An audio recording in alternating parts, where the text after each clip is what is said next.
السلام علیکم حاضر ہوں آج ایک بہت ہی پیاری اور خوبصورت موٹیویشنل اسلامی کہانی کے ساتھ، جو ہے ایک بچی فاطمہ اور اس کی ماں کے آپسی مکالمے کی۔ آئیے بات کرتے ہیں فاطمہ کی دعا۔ فاطمہ صرف 10 سال کی تھی، لیکن بہت ذہین اور نیک دل بچی تھی۔ اس کی ماں ایک بیوہ خاتون تھی، جنہوں نے سلائی کر کے اپنی بیٹی کو پال پوس کر بڑا کیا۔ ان کے حالات آسان نہ تھے، لیکن ایمان اور صبر ان کی سب سے بڑی دولت تھی۔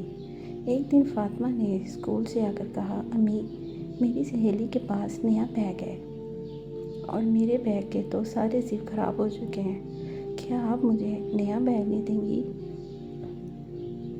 ماں نے مسکرا کر کہا، فاطمہ، اس مہینے ہماری آمدنی تھوڑی کم ہے، لیکن اگر تم سچے دل سے اللہ سے دعا کرو تو اللہ تمہیں ضرور عطا کرے گا۔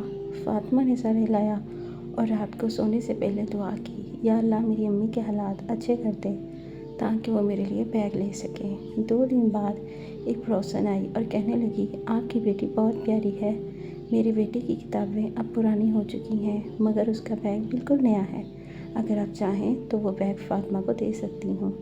ماں کی آنکھوں میں آنسو آ گئے اور فاطمہ خوشی سے بولی، امی، اللہ نے میری دعا سن لی ہے۔ ماں نے فاطمہ کو گلے لگاتے ہوئے کہا، دیکھا بیٹا، جب نیت صاف ہو اور دل میں شکر ہو تو اللہ چھوٹی سے چھوٹی بات بھی پوری کر دیتا ہے۔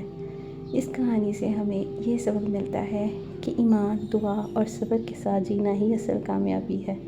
بچے بھی اگر سچے دل سے اللہ پر بھروسہ کریں تو دعائیں قبول ہوتی ہیں۔ ماں اور بیٹی کا رشتہ جب ایمان پر مبنی ہو تو وہ دنیا کی ہر مشکل کا سامنا کر سکتا ہے۔